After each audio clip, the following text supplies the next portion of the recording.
Hello everyone. तो अब JEE main के लिए बिल्कुल कम समय बचा है और इस कम समय में हमें जो है रिवाइज करना है कंप्लीट इनऑर्गेनिक। तो छोटे छोटे वीडियो मैं पी ब्लॉक के ऊपर बना रहा हूं और आपको बताऊंगा कि इन ब्लॉक्स के अंदर इंपॉर्टेंट क्वेश्चंस भी कैसे होते हैं। अब देखिए जेई मेन और एडवांस में तो सिलेबस बिल्कुल ही डिफरेंट है, लेकिन जेई मेन का जो सिलेबस है उसके बेस्ड हर वीडियो में हर ब्लॉक्स के ऊपर मैं 10 क्वेश्चंस लेके आता हूं। तो स्टार्ट करते हैं। Group number 13। आपको मालूम है कि यहाँ पे जो एलिमेंट्स हैं आपको दिख रहा है, एलिमेंट्स कौन कौन से हैं? Boron, aluminium, gallium, indium and thallium.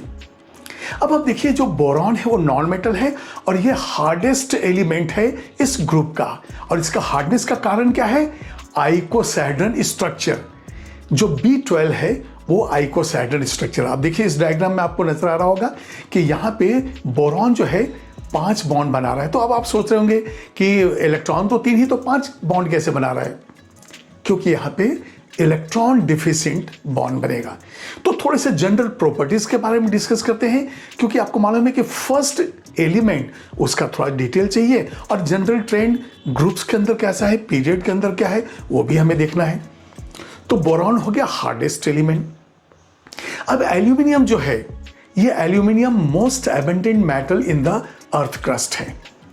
इस पर देखिए आप गैलियम, और गैलियम जो है, अब देखिए एसएटीपी स्टैंडर्ड एम्बिएंट टेम्परेचर प्रेशर, मतलब 25 डिग्री सेल्सियस एंड 1 एटमॉस्फेयर। इस कंडीशन पे यदि कोई चीज सॉलिड है तो सॉलिड है, लिक्विड है तो लिक्विड है, गैस है तो गैस। ये स्टैंडर्ड फिजिकल स्टेट है। जब गैलियम की बात आती है तो गैलियम जो है इस कंडीशन पे सॉलिड है। इसका मतलब गैलियम जो है कैसा है? सॉलिड स्टेट के अंदर है। लेकिन आप देखेंगे कि ह्यूमन बॉडी पे, मतलब हमारे बॉडी टेम्परेचर पे ये मेल्ट हो जाता है, क्योंकि nearly 29.5 degree Celsius, 30 degree Celsius, ये करीब जो है इसका मेल्टिंग पॉइंट है। एग्जैक्ट वैल्यू आप देखेंगे और ये जो है इस टेम्परेचर पे मेल्ट हो जाता है। यही कारण है कि हमारी बॉडी टेम्परेचर पे जो गैलियम कैसा है, यह है लिक्विड स्टेट में। और यही कारण है कि हाई टेम्परेचर थर्मोमीटर, जिसे हम कहते हैं पायरोथर्मोमीटर, वहां पे गैलियम यूज होता है। अब देखिए जितने भी हम डिस्कशन कर रहे हैं सारे देखेंगे क्वेश्चंस आपसे बनने शुरू हो जाएंगे। अब यदि मान ली हम बोरॉन से एल्यूमिनियम, गैलियम, इंडियम, थैलियम, और थैलियम के नीचे देखिए कौन सा है? एक रेडियो एक्टिव एलिमेंट, एक सिंथेटिक एलिमेंट निहोनियम है, NH है। लेकिन अभी उसकी जरूरत हमें नहीं है। लेकिन थैलियम के बारे में एक बहुत इंपॉर्टेंट पॉइंट है भाई। थैलियम तो मेटल है और आपने देखा कि थर्ड ए ग्रुप के अंदर जो ऑक्सीडेशन स्टेट है वो कॉमनली कौन सा है? +3 है। लेकिन थैलियम जो है वो +1 स्टेबल ऑक्सीडेशन स्टेट देता है। क्यों? क्योंकि इनर्ट पेयर इफेक्ट की वजह से एस इलेक्ट्रॉन्स के tightly bonded towards the nucleus. So यहां पे जो है आपको +1 ऑक्सीडेशन स्टेट दिखता है। अच्छा, सब एलिमेंट्स के तो +3 है ही, लेकिन बोरॉन एक अकेला इस ग्रुप के अंदर एलिमेंट है जिसका निगेटिव ऑक्सीडेशन स्टेट भी होता है। अब जैसे मान लिए हम BF4- लें तो बोरॉन +3 है। अब Mg3B2 में तो बोरॉन कैसा हो जाएगा? -3। तो इस तरह से जो है हमने देखा कि निगेटिव एंड पॉजिटिव दोनों बोरॉन एग्जिबिट करता है, लेकिन थैलियम के केस में +1 इज मोस्ट स्टेबल। अब बताइए थैलियम +1 और +3 दोनों दे रहा है, तो हमारे पास यदि 2 क्लोराइड हो या 2 ऑक्साइड हो तो स्टेबिलिटी का ऑर्डर कैसा होगा? यदि मान लिया ऑक्साइड लेते हैं तो Tl2O is more stable then Tl2O3। इसी तरह से यदि हम थैलियम के क्लोराइड लेते हैं तो TlCl को हम कहेंगे थैलस क्लोराइड, और जो TlCl3 है वो कहलाएगा थैलिक क्लोराइड। इसका मतलब क्या हो गया? +1 वाला मोर स्टेबल है तो thallous chloride will be more stable than thallic chloride. और रीजन फिर वही inert pair effect, and +1 is the most stable oxidation state. अब हम मैक्सिमम कोवेलेंसी की बात करते हैं। देखिए बोरॉन और एल्यूमिनियम दोनों में तो 3 वैलेंस इलेक्ट्रॉन्स हैं, लेकिन बोरॉन का मैक्सिमम कोवेलेंसी 4 है। यही कारण है कि BH4- या BF4- बनता है। लेकिन जब आप एल्यूमिनियम लेते हैं तो एल्यूमिनियम के साथ H2O6 तो यहाँ पे क्या होगा, उसका जो है कोवेलेंसी जो है 6 आता है। AlCl3 का डायमर क्या होता है, Al2Cl6, लेकिन यहाँ पे कोऑर्डिनेशन ओनली 4 है, और जब सॉलिड स्टेट है पॉलीमेरिक तो वहाँ पे कोऑर्डिनेशन नंबर इसका आता है 6। तो maximum covalency boron 4 and aluminium 6। उसी तरह से आप देखेंगे कि मेल्टिंग पॉइंट, बॉइलिंग पॉइंट, ये जो मैंने ऑर्डर दिया है, आप ऑर्डर को देखिए। सॉलिड जो है बोरॉन है, और वहाँ से आप देखेंगे बॉइलिंग पॉइंट जो है नीचे जो है चेंज कैसा हो रहा है, एक रेगुलर ट्रेंड है। मेल्टिंग पॉइंट में देखिए आप, बॉइलिंग पॉइंट में, डेंसिटी में, ये जो ऑर्डर है मैंने आपको यहाँ पे दे दिया है। अब इस ऑर्डर को आप क्या कीजिए, वीडियो को पॉज कीजिए और ये सारे ऑर्डर आप नोट कर लीजिए, क्योंकि JEE main NCERT based question में ऐसे क्वेश्चन बनते ही हैं। तो अब ये कंपाउंड लेते हैं TLI3। अब आपको मालूम है कि TL जो है थैलियम, ये तो +1 देगा, इसका मतलब थैलियम जो है +1, तो पूरे I3 के ऊपर जो है माइनस आ जाएगा। याद कीजिए, जब केमिकल बॉन्डिंग जब आप पढ़ते हैं तो वहाँ पे I3- जो है उसका हम हाइब्रिडाइजेशन निकालते हैं, जो sp3d होता है और शेप होता है लीनियर। तो इसका मतलब TLI3 जब आयनाइज होगा तो Tl+ बनेगा और I3- बनेगा। गैलियम और इंडियम, ये जो है इसका जो +1 ऑक्सीडेशन स्टेट है, ये अंडरगोस डिस्प्रपोर्शनेशन।